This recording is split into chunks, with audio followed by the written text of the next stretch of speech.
What about President Trump? Is he a renegade?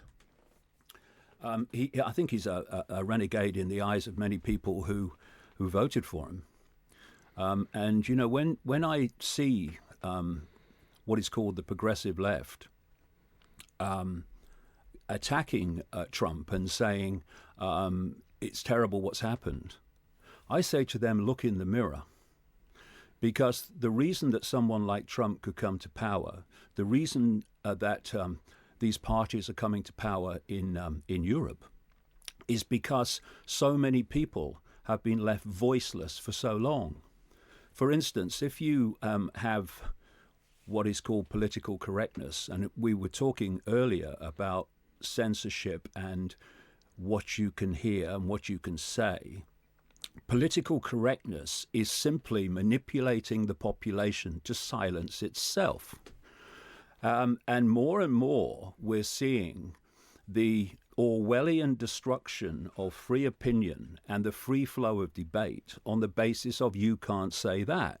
Or you can't do that. Yeah, exactly. And I'm thinking of that actress who pulled out of the film, the transgender film. Who was it? Was it Charlize? It was Scarlett Johansson. Scarlett Johansson.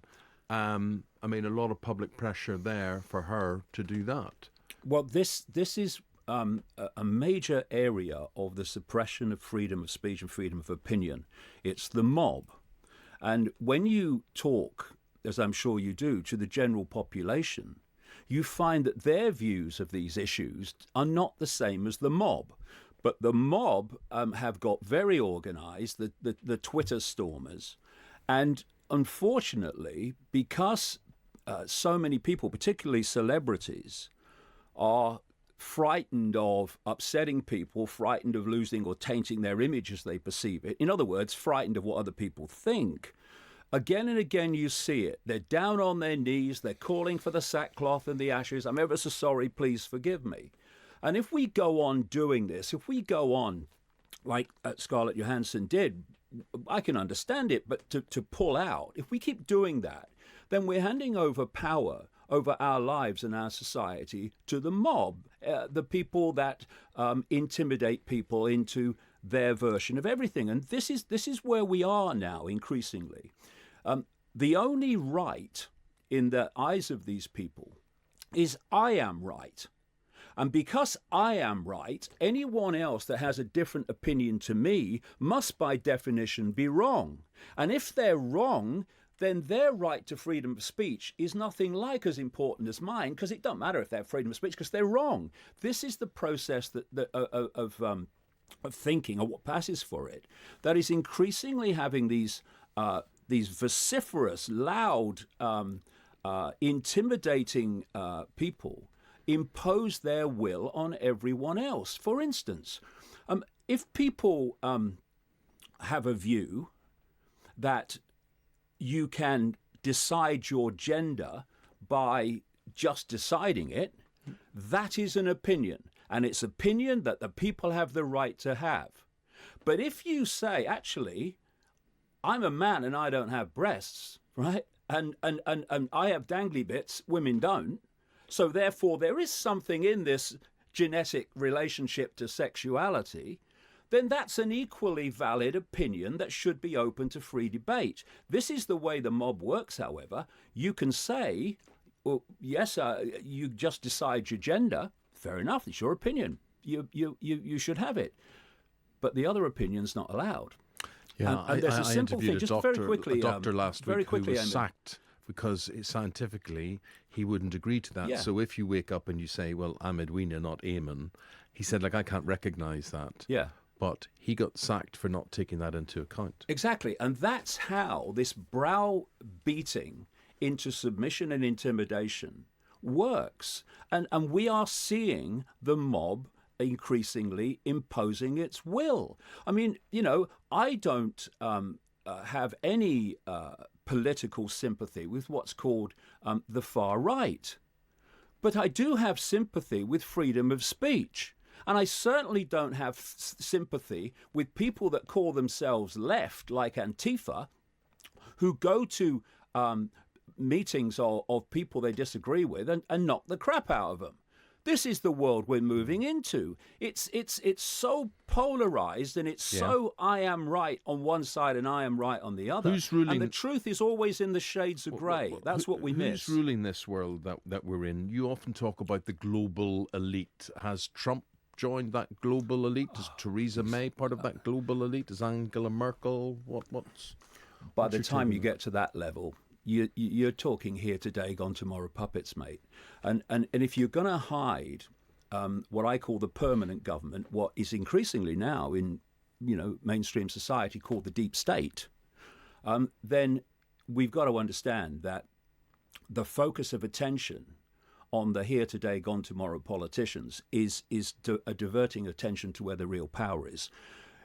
It's not about, Trump. It's Trump now, and I love Trump. I hate Trump. He replaced Obama.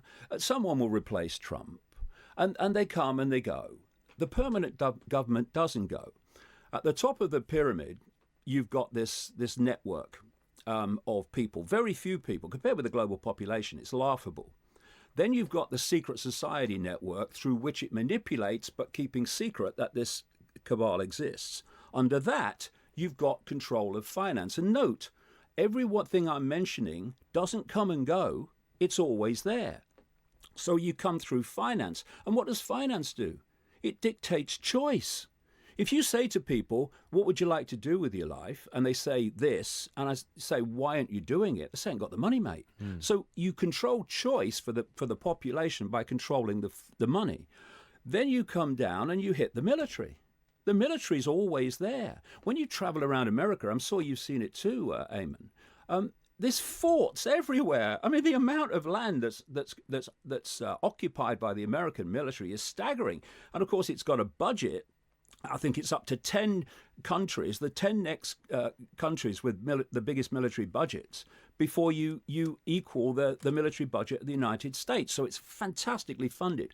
Along with the military, you've got the military intelligence networks and the domestic intelligence network, the CIA and British intelligence, the National Security Agency, etc. These are always there. And then you come down, you hit the corporations, you hit the justice and legal system, that's always there. And if you're going to control a society, you control the money, but you must also control the law. And then you come down after this hierarchy of permanence, and then you hit the here today, gone tomorrow politicians, where the focus of attention is always on, as if they're making the decisions. Okay. They have a saying in America, people who are awake anyway, it doesn't matter who you vote for, the government still gets in. Yeah, the permanent government still gets in. And that's what's running the show. And that's why, if you look across the presidencies and the prime ministers in different eras, the same basic agenda kicks on whoever's in power. And very quickly, if I've got time before the news. So you haven't forgotten how it's done? No, I'm not. Good memory. Look at democracy, right? Yeah. We're talking about the here today, gone tomorrow politicians. How does it work? In almost every country, there are two parties that have any chance of forming a government, sometimes three, mostly two, America, Britain, etc. So you vote for Party A, and you don't like what and they get into power, you don't like what they're doing. The only way to get them out is to vote for Party B. You vote for Party B, they get in. You don't like what they're doing. Why? Because basically it's the same thing, because the permanent government is dictating it, not them. So how do you get rid of Party B? You go back to Party A. And it's this AB that we call democracy. I was in Ukraine in 2010, I think it was. And the president of Ukraine, Yanukovych, was the same man they threw out in the Orange Revolution in 2004. Because the Orange Revolution put this other man in, he took power, they didn't like what he did. And when they wanted to get rid of him, Yanukovych, who was removed in the so-called revolution, was still leading the other party. So he gets back in. Now, this is the madness, and we call it choice.